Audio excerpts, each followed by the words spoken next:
Hi gardener, welcome back to my channel. If you've ever tried to deal with pests in your garden and felt overwhelmed by all the options, today's video is going to help simplify that for you. I'm breaking down how to identify what type of pest you're dealing with, and more importantly, how to choose the right organic treatment that actually works for that type of pest. If you're new here, my name is Jara. I've been gardening all of my life, and I'm a professional seed and plant nursery. I love to share my knowledge and teach others how to garden and grow food, so you've come to the right place if you want to improve your gardening skills. There are tons of natural pest control options out there, but not every method works for every bug. So I'm going to walk you through the three main categories I personally use to classify garden pests. This has made a huge difference in my own garden, and I hope it helps you too. Before you reach for any kind of spray or remedy, the first step to effective pest control is identifying what you're dealing with. Different pests cause different kinds of damage, and the treatment that works for one pest might do absolutely nothing for another. So here's how I break it down. I divide pests into three general categories that help me quickly decide how to treat them. 1, chewing insects. 2, soft-bodied sucking insects.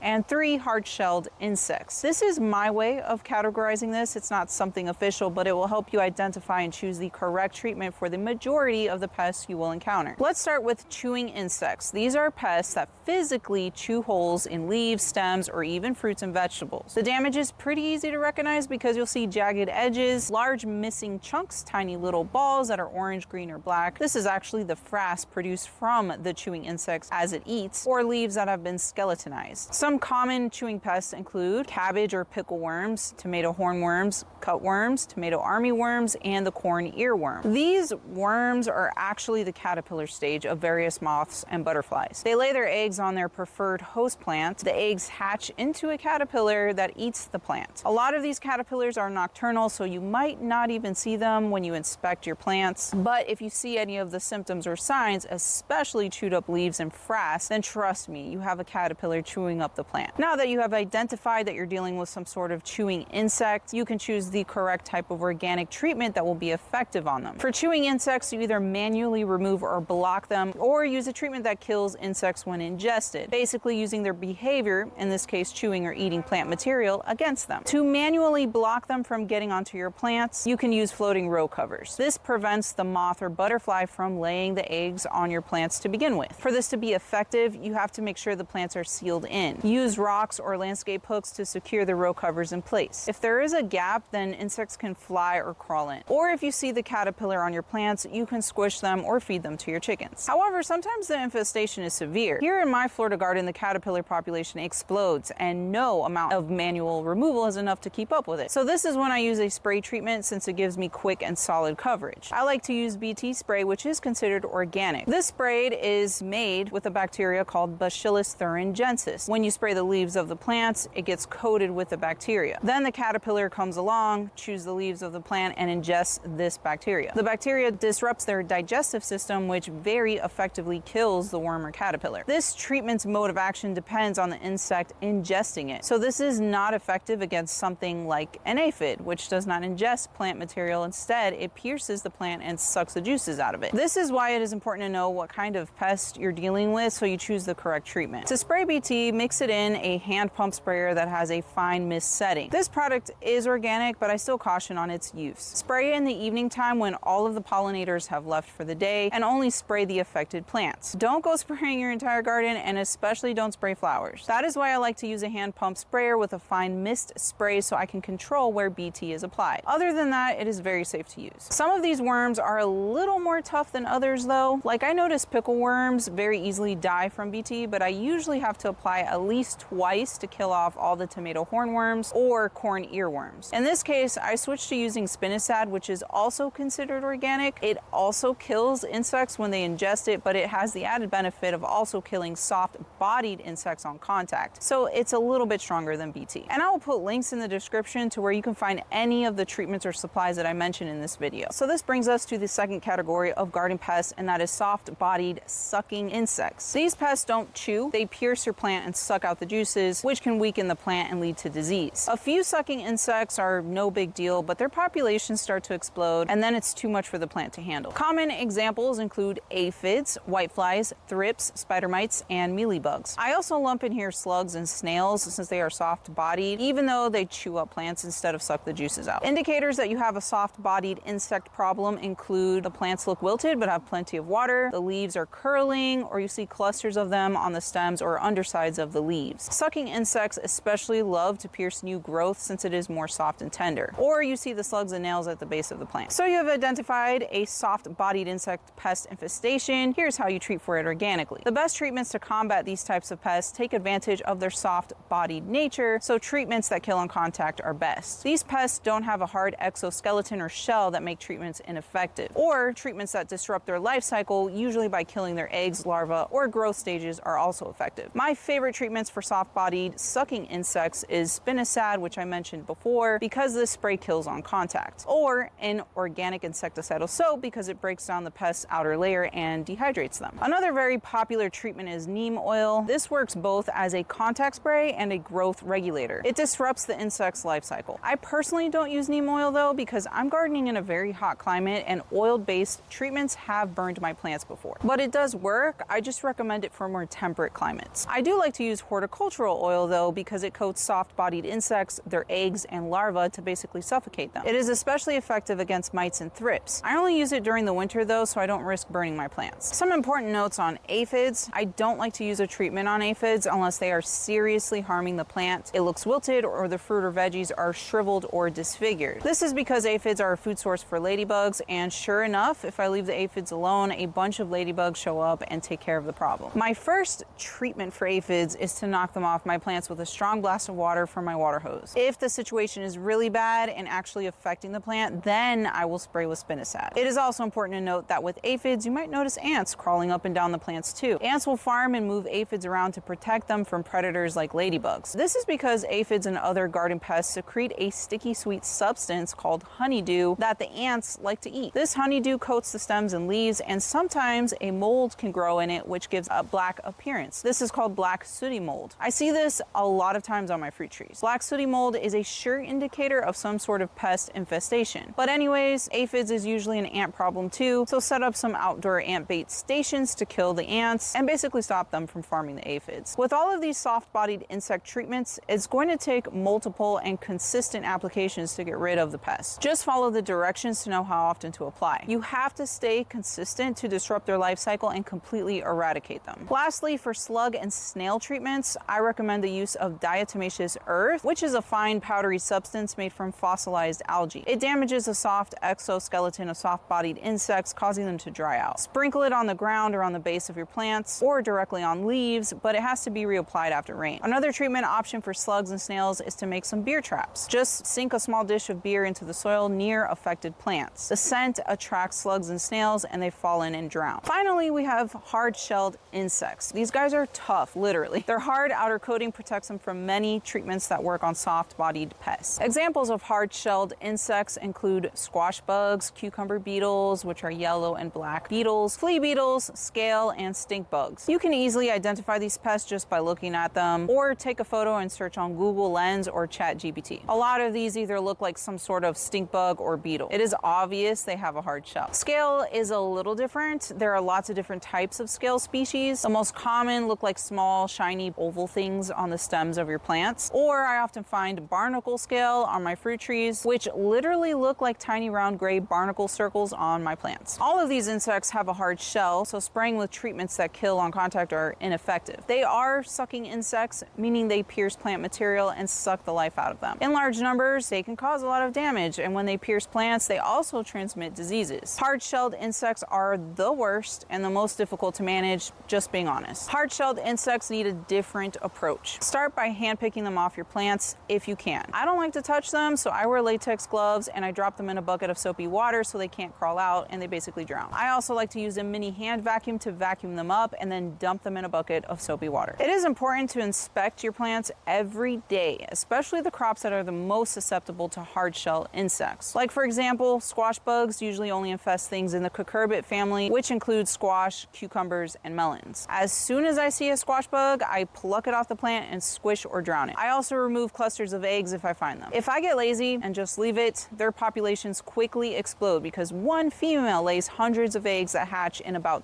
10 days or so. Early detection and manual removal is the easiest organic option. Beetles are difficult to catch manually because they are fast and fly away. Use yellow sticky traps, apply kaolin clay on affected plants, try soaking the soil with Spinosad, which will kill the soft-bodied larval stage of beetles, or try soaking the soil with beneficial nematodes that eat the eggs and larvae of many beetle species. For stink bugs, use pheromone lure traps or certain yellow sticky traps made specifically for stink bugs. Management of these hard-shelled insects is difficult, and if all else fails, I recommend spraying with a pyrethrin-based treatment like Monterey Garden Insect Control. This is considered organic, but I say last resort because it can kill beneficial insects too. So spray in the evening when all the beneficial insects have left for the day. Only spray affected plants and use a sprayer with a fine mist setting to control where you're applying the treatment. Try to focus the spray on the nymphs of these pests, which are the young, immature stage before they become adults. The nymphs have not developed their hard shells yet, so are more susceptible to spray treatments. Lastly, I want to talk about treating for scale because it is a little different. Scale have a hard outer shell that makes spray treatments ineffective on the adult, fully mature scale anyways. So the best mode of treatment is one that will disrupt their ability to reproduce by basically targeting their eggs and larvae. I mentioned that I like to spray horticultural oil during the winter. I do this to all of my fruit trees because it coats the leaves and branches and smothers out any eggs or larvae to reduce the population before these pests wake up from their winter dormancy in spring. So it's a preventative measure. For really bad scale infestations, I will spray the whole plant or fruit tree down with isopropyl alcohol to instantly kill the eggs and larvae in an attempt to quickly reduce their population. It is a little tedious though. Then I'll either spray with horticultural oil if it's not too hot outside, or spray with Azagard or Azasol. Understanding what type of pests you're dealing with is key to choosing the right organic treatment and protecting your garden effectively. By dividing pests into 3 general categories, chewing insects, soft-bodied sucking insects, and hard-shelled insects, you can simplify your approach and target each one with the method that works best. With early detection and choosing the right treatment, you'll be successful controlling garden pests organically. If this video helped you, be sure to give it a big thumbs up, subscribe for more gardening tips, and let me know in the comments which pests you've been battling and what's worked for you. Thank you for watching, and I'll see you in the next video.